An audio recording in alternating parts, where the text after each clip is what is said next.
Oi, pessoal. Então, na aula de hoje a gente vai tratar sobre a extrema-direita no século XXI. Essa aula vai focar especialmente tanto no contexto histórico e no desenvolvimento da extrema-direita, então, desde o começo do século, como algumas características principais e um pouco da forma de organização e de como a extrema-direita tem funcionado.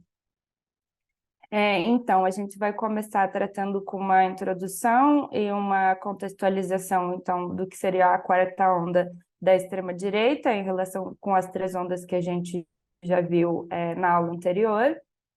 E depois a gente vai tratar de alguns elementos. Então, primeiro eu vou falar um pouquinho sobre a organização e as estruturas principais pelas quais a extrema-direita opera. Depois um pouco da composição, ou seja, quem faz parte da extrema-direita. E, por fim, a gente vai falar um pouquinho sobre a questão da mobilização e da comunicação, especialmente os meios e estratégias que são utilizados pela extrema-direita. Então, para iniciar a falar sobre a quarta onda, primeiramente trazer um pouquinho do contexto histórico, porque a quarta onda da extrema-direita a nível global, ela é marcada especialmente por três crises que são catalisadoras para a extrema-direita desde o começo do século. Então, primeiramente, a gente tem o 11 de setembro, em 2001, quando teve o ataque às Torres Gêmeas, que vai trazer, então, o terrorismo como uma possível ameaça aos estados e gera muita repercussão, especialmente no discurso sobre esse fato. O segundo fator muito importante é a crise econômica de 2008, que leva os estados a terem várias políticas de austeridade, assim como gera muitos protestos e insatisfação popular, além da grande recessão que gera a nível mundial. E a terceira crise importante é a crise dos refugiados em 2015, com especial foco para a Europa. Especialmente em relação ao 11 de setembro e a crise dos refugiados, é importante pensar no papel que a mídia teve para que essas crises conseguissem ajudar, então, e dar voz para as pautas da extrema-direita, especialmente no 11 de setembro. Então, todo a retórica e o discurso da mídia sobre a questão do terrorismo e do perigo do Islã, e na crise dos refugiados também ajuda a construir uma retórica xenófoba em relação a imigrantes, especialmente não europeus, que estariam se dirigindo ao continente. Então, essa onda ela é acompanhada de um caráter islamofóbico, além de um populismo que também já vem de outras ondas e se acentua durante o século XXI. Em relação às características principais, eu vou destacar 5 aqui, e muitas delas têm relação com os desenvolvimentos que a gente já viu na aula anterior, das três outras ondas. Então, a característica decisiva da quarta onda é a consolidação e a naturalização da extrema-direita nos sistemas políticos. Então, além de eles conseguirem se estabelecer por meio de eleições no poder, então, seja nos parlamentos ou mesmo no executivo, o número de países em que a extrema-direita passa a ser vista como aceitável também, em coalizões de governo, aumenta. Então, a extrema-direita ela não só entra por meio de eleições e partidos e figuras próprias, como ela também acaba fazendo coalizões com a própria direita tradicional e entrando no poder também por esse meio. É importante ressaltar também que esses partidos de direita tradicional, muitas vezes, apesar de, para além das coalizões com a extrema-direita, também muitos desses partidos passam a adotar políticas e discursos que são usados pela extrema-direita, ou seja, pela direita radical, ainda que de forma mais moderada. Uma segunda característica, então, é uma heterogeneidade desse movimento da extrema-direita durante esse século. Então, ela ela ascende especialmente a partir dos partidos que, conforme a gente viu, tinham começado a ser criados em 1980 e começaram a se estabelecer gradualmente dentro do sistema político a partir da década de 90, e agora, então, eles conseguem se consolidar. Mas esses partidos também se somam a outros movimentos ligados à extrema-direita, e também são criados muitos novos partidos durante esse século. Depois tem mais três características que têm mais relação com o cerne desses partidos e movimentos, e que também já estavam presentes nas ondas anteriores de uma forma mais incipiente, que são o nativismo, o autoritarismo e o populismo. Então, o nativismo, ele mistura um elemento do nacionalismo com a questão da xenofobia, e vem especialmente desse contexto, constituiriam, então, uma ameaça para um Estado-nação homogêneo. Quando a gente ouve falar das teorias da conspiração e os discursos da extrema-direita, quando se fala, por exemplo, em globalismo, ele é muito associado a essa questão do nativismo. Então, na Europa especialmente, mas também em outros países e regiões do mundo, o antissemitismo, que vinha do século passado, ele continua aparecendo nas retóricas da extrema-direita, mas ele é somado pela islamofobia, que apresenta um papel muito importante dentro dessa questão. Um outro elemento, então, do autoritarismo, ele envolve uma crença de que a sociedade deve ser estritamente ordenada e as transgressões à autoridade são punidas de maneira severa. Então, a partir desse conceito, seriam consideradas transgressões o abuso de drogas, as condutas que pela extrema-direita são vistas como desvios sexuais, e a resposta ou a solução que daria para isso seria uma punição severa. Então, a extrema-direita tem um discurso muito focado na questão das forças policiais, do porte de armas, então questões ligadas à segurança, para manter, então, o que seria a ordem que eles acreditam que seria correta. O quinto elemento, então, dessa quarta onda é o populismo, que especialmente aqui ele se manifesta através de uma divisão da sociedade entre o que seria o nós versus eles. Então, nesse nós, o nós seria o povo, que seria considerado, que é o povo considerado pela extrema-direita, não é uma visão geral como a população, mas é o povo que seria o povo bom e puro, contra o que é considerado a elite corrupta. Então, nessa visão, os partidos tradicionais e as instituições tradicionais trabalhariam em conjunto para manter o povo distante do poder, que seria representado por eles. Então, eles veem a política como uma vontade geral do povo, mas dentro desse conceito de povo que não equivale à população ou à sociedade como um todo. É interessante para observar um pouco de forma mais concreta esse crescimento, consolidação da extrema-direita, observar a evolução de partidos de extrema-direita na Europa, com um destaque especial para dois partidos, que é o Fidesz da Hungria e o PiS, que é o Partido Lei e Justiça da Polônia, que já tem mais de 50%, ou seja, são maioria no governo.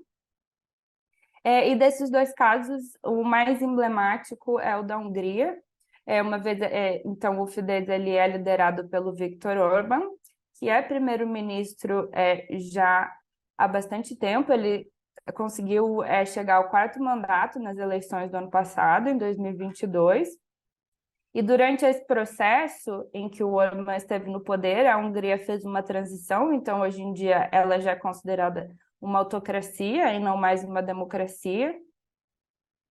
Uma questão muito específica desses partidos também é que eles não eram originalmente partidos de extrema-direita e eles não tiveram uma mudança antes de entrar no sistema político, como acontece com a maioria, que tem alguns países que eram originalmente de direita tradicional, se tornaram de extrema-direita e entraram no sistema político. No caso desses dois, eles mudaram de orientação quando eles já estavam dentro dos parlamentos.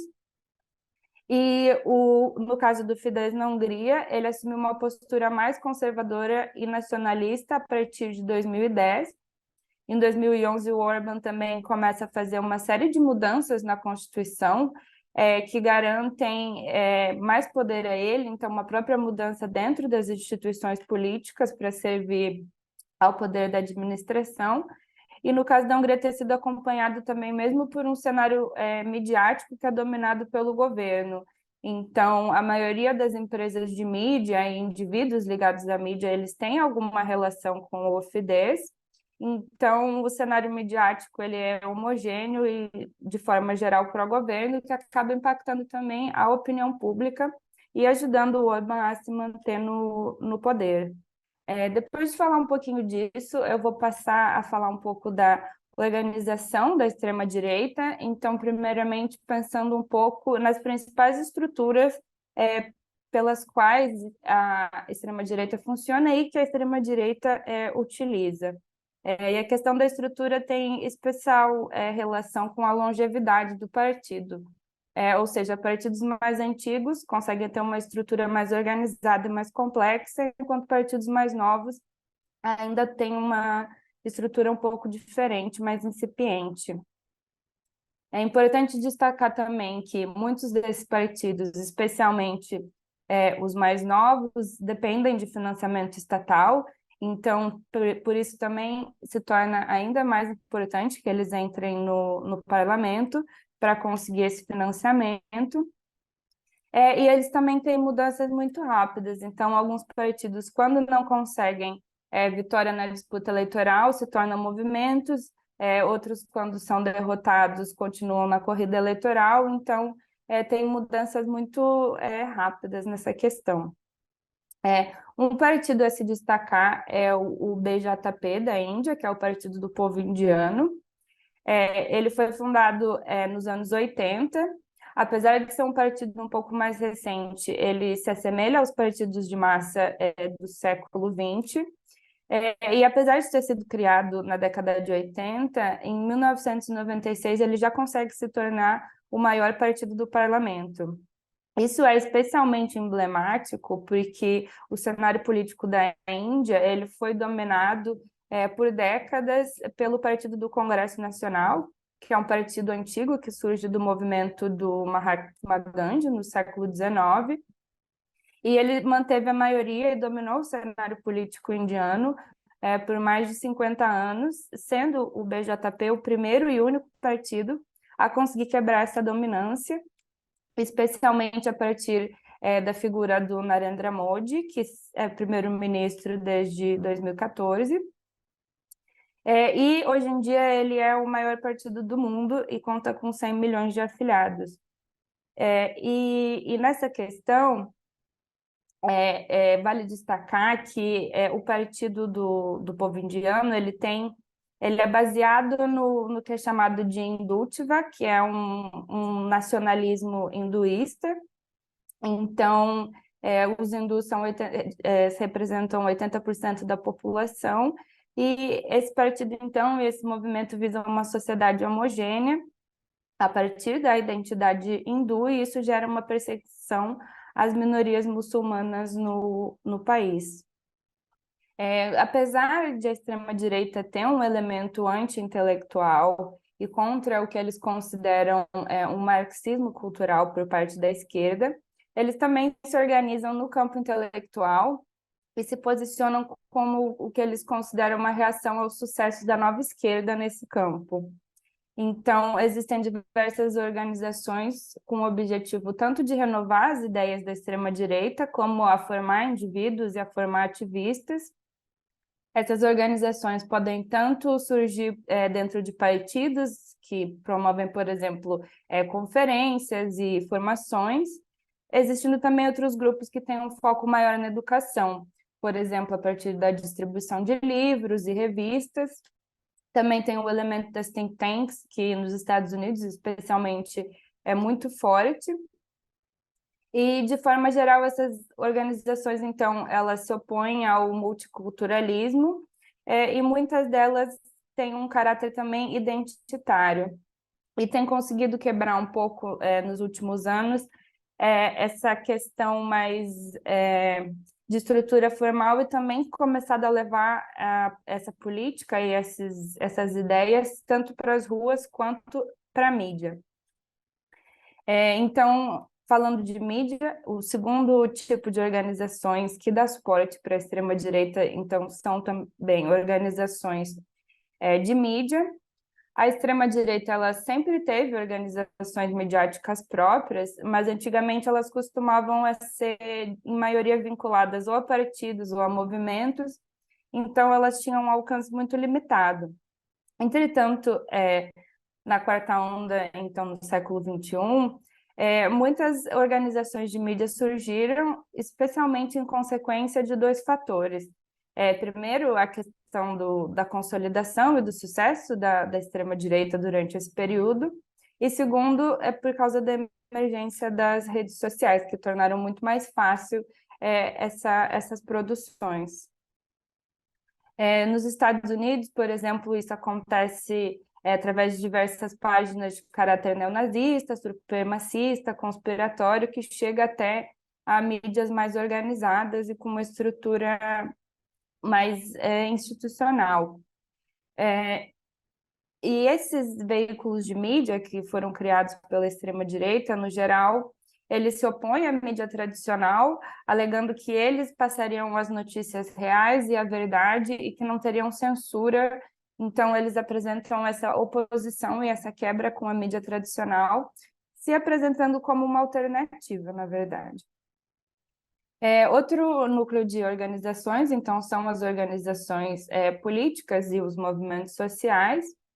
Grande parte dessas organizações é periférica e elas desempenham uma função social, então representam um ponto de encontro e um espaço seguro de discussão para participantes ou pessoas que se identificam com as ideias da extrema-direita. Existem organizações maiores, claro, que conseguem exercer influência sobre a política nacional, mesmo que não tenham estabelecido uma relação direta com algum partido da extrema-direita, e existem outras organizações que trabalham especialmente na política de base, que pode ser por meio de organização de protestos e também, e especialmente, na internet de forma geral. Uma terceira estrutura, para além dos partidos e das organizações, presente e dando suporte para a extrema-direita, então são as subculturas. Subculturas, então, são entendidas como grupos dentro de uma cultura nacional mais ampla que partilham uma identidade, valores e práticas culturais. Então, dentro das subculturas, a identidade é um fator muito importante, então ele constrói essa identidade comum entre os membros a partir de todos esses símbolos e ideias. Entretanto, nas subculturas não precisa ter uma filiação mais formal, como no caso das organizações e dos partidos. Uma das principais subculturas a ser destacadas em relação à extrema-direita global é a alt-right, que é uma abreviação para a direita alternativa. Ela foi popularizada nos Estados Unidos pelo Richard Spencer, que é um supremacista branco, e ela representa, então, um desses submundos da extrema-direita. Então, essa direita alternativa junta uma série de ideologias, grupos e indivíduos da extrema-direita, mas a origem dela está na questão racial e nessa questão da supremacia branca.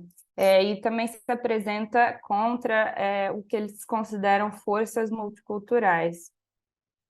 Essa subcultura, então, ela se manifesta especialmente de forma online, que não acontece só por meio de redes sociais, mas também tanto por blogs, sites específicos, como por outras plataformas de discussão, como é o caso do Reddit e do 4chan.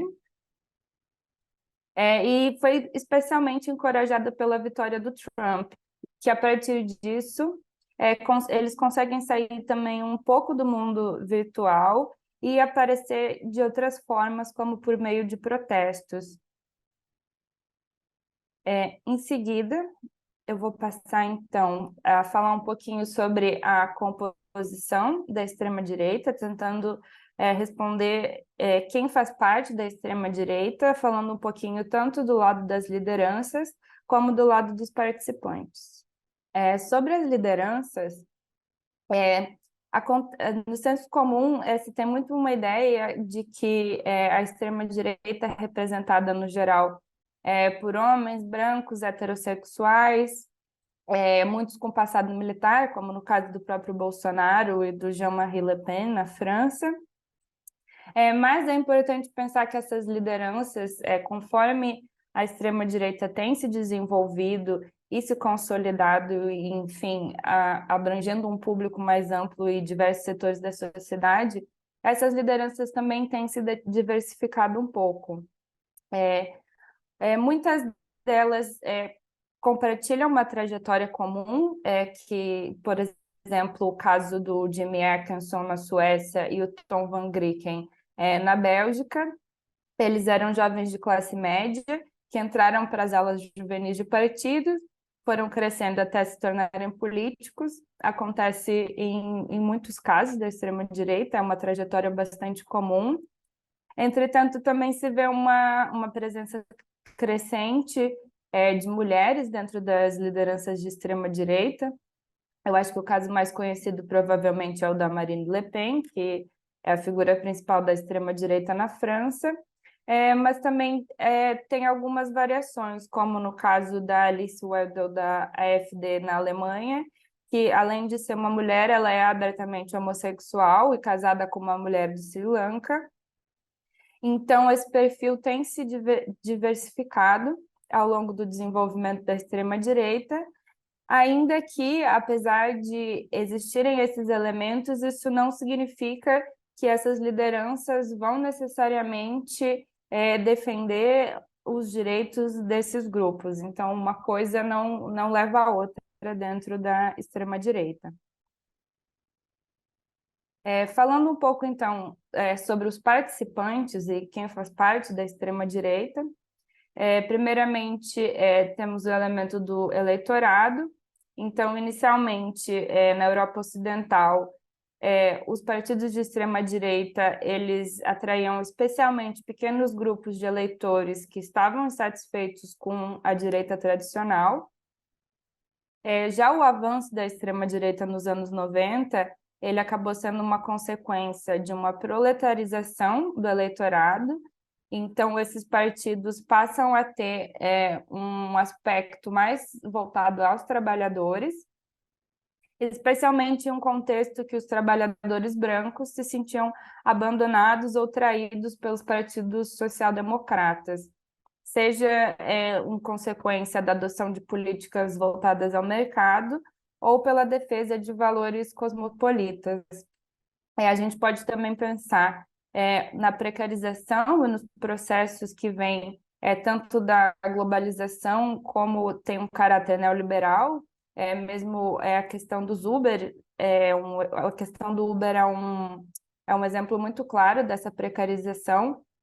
Então, os partidos de extrema-direita têm conseguido captar esses segmentos.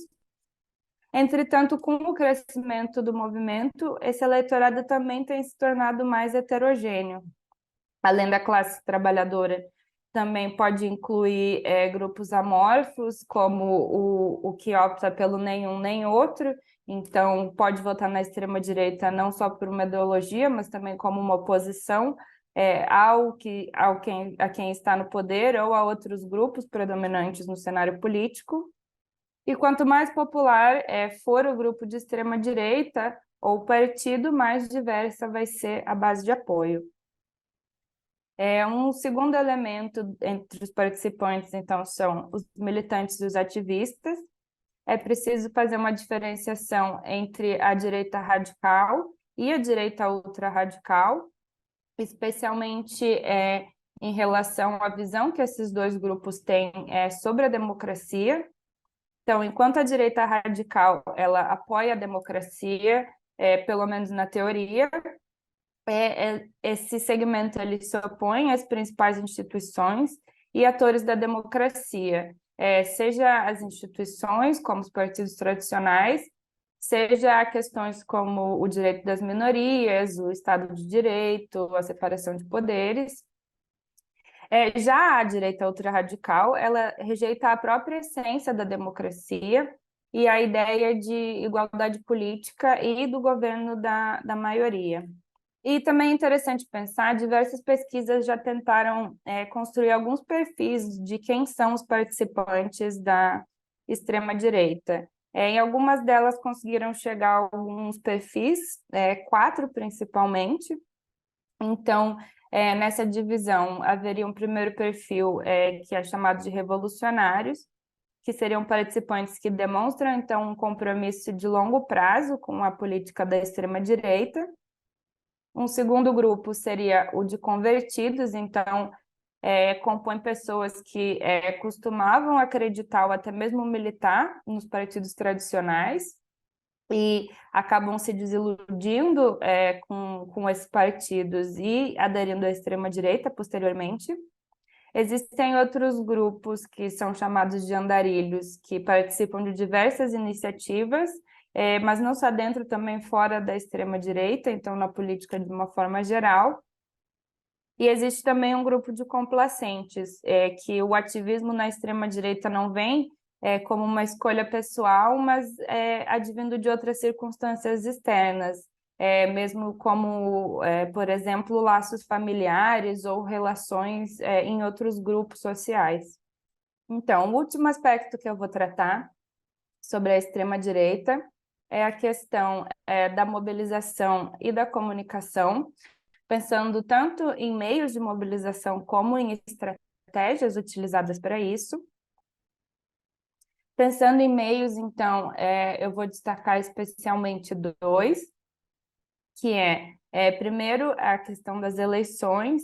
Então, as eleições para a extrema-direita são muito importantes, não só pela questão da vitória eleitoral e do acesso ao sistema político, mas é também uma oportunidade para a extrema-direita de ganhar visibilidade midiática e difundir, então, as suas ideias, as suas pautas para a sociedade de uma forma mais ampla.